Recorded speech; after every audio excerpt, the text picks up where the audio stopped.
Welcome back. We are here building another castle because I want to, and because I am planning on starting like a royal family let's play. So we need a few castles. And I did take a different approach to this one. This is only part one, but it isn't like the last one where I did an exterior, a first floor, a second floor. In this one, we're just going to do, part one, two, three, because I wanted to make sure that the rooms were filled appropriately.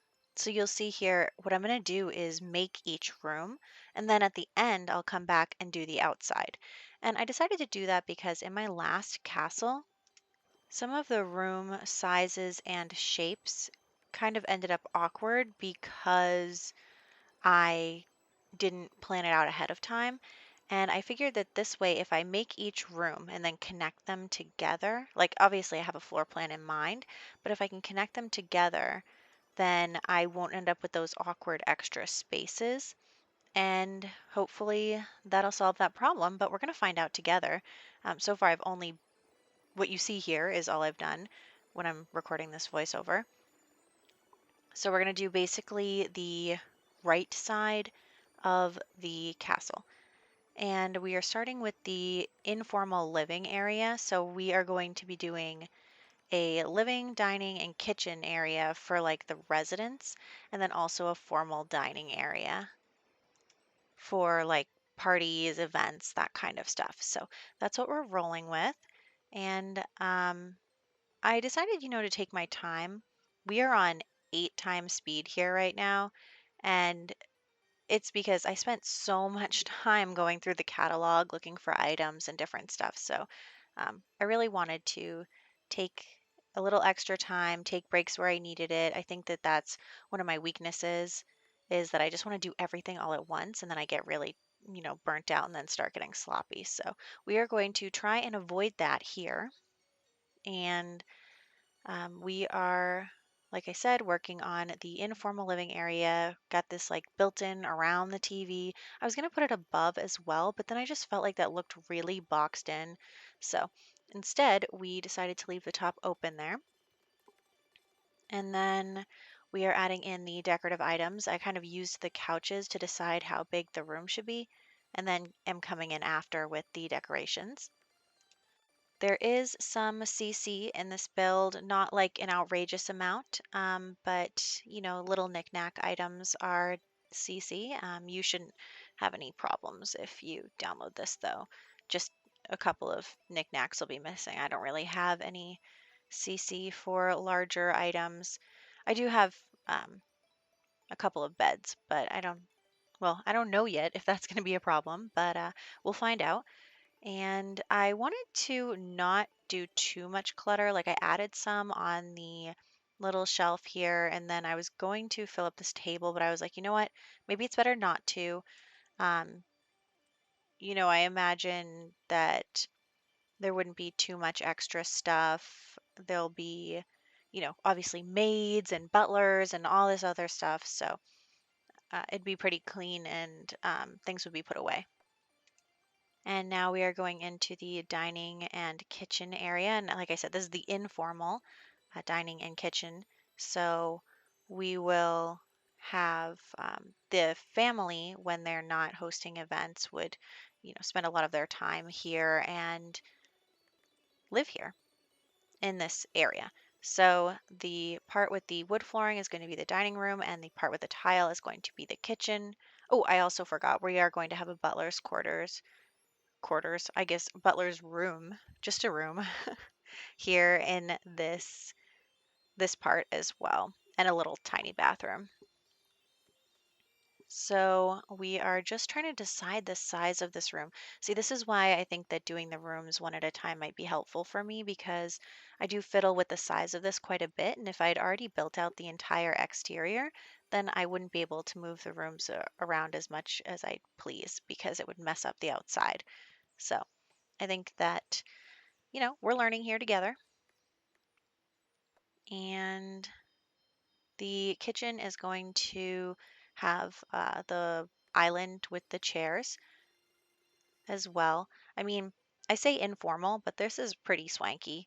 anyway. But I mean, if you are living in a castle, everything is swanky. Just some things are more swanky than others, I guess. And I am using the Country Kitchen kit. This is my first time using it, so that's exciting.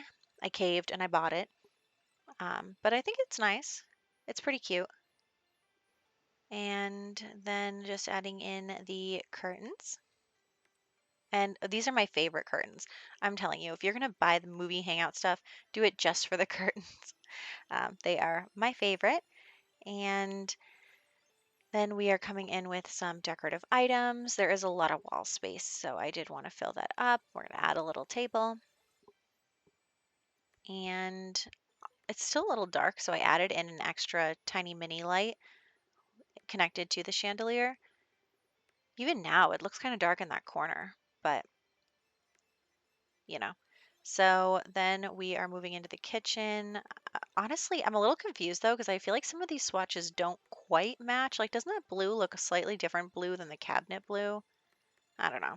So we are using this pack, and we are going to add in the sink and a dishwasher. And I don't put microwaves in my builds because mostly because um, it annoys me when my Sims use them. My first priority is definitely functionality. I want to be able to play in this house without any problems. I do love like watching speed builds of builds that are really aesthetic, but I I like to build I like to play a certain way, so I try to build a certain way to make the playability good. So there's me worrying that trash can is a little too close to that door. We are going to move it in just a second. And I'm just trying to decide where to put some of these things. That's kind of the problem with, medium or tall wall height is that you get a lot of wall space to fill up. It's a lot to do. So that is a struggle.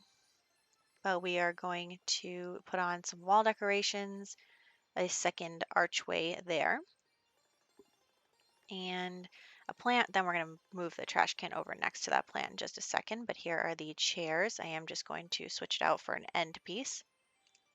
And then a couple of decorative items like the little pastry thing. I think of like the chef wakes up in the morning and, comes here and I don't know, has pastries set out. You can just grab and go. So that is sort of what's the idea. And then right here is going to be the butler's room, and it is off the kitchen. And there is a little bathroom. It's not just a bathroom for the butler, it's open to the outside. But I figure I'm not snobby. The butler can use any bathroom they want. There's no specific bathroom that I'd force them to use. So decorating this tiny little bathroom was hard because when you put the walls up, you can't actually see inside the bathroom because it's only 4 squares. And then we are moving into the actual butler's room, and we are going to add in a double bed, because, we're fancy. Our butler can have a double bed.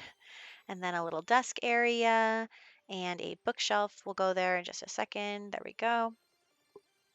And then a chair. I didn't think they'd be able to get by with that couch there. So then I figured that the butler would be doing the gardening and different things. So I put in some little plant decorations and um, nature swatches like butterflies and stuff. So that's the aesthetic we went with there. And then this next room is going to be the formal dining room. So we are going to put 2 tables up against each other. It's got to be much grander than the regular dining room, which already is kind of fancy. And then, it's going to be a gold and pink and white theme here in this room. So the table and the chairs are gold, and then I take back this carpet in just a second. It didn't match the same pink as the walls. I wanted the walls to also be pink wallpaper, and because, this whole build so far has been a lot of blue. I've been definitely using a lot of blue, so I wanted to switch up the colors, and so I chose pink and gold in here, and I wanted the carpet to match the walls, but it didn't with that other one, so we switched it out for this decal.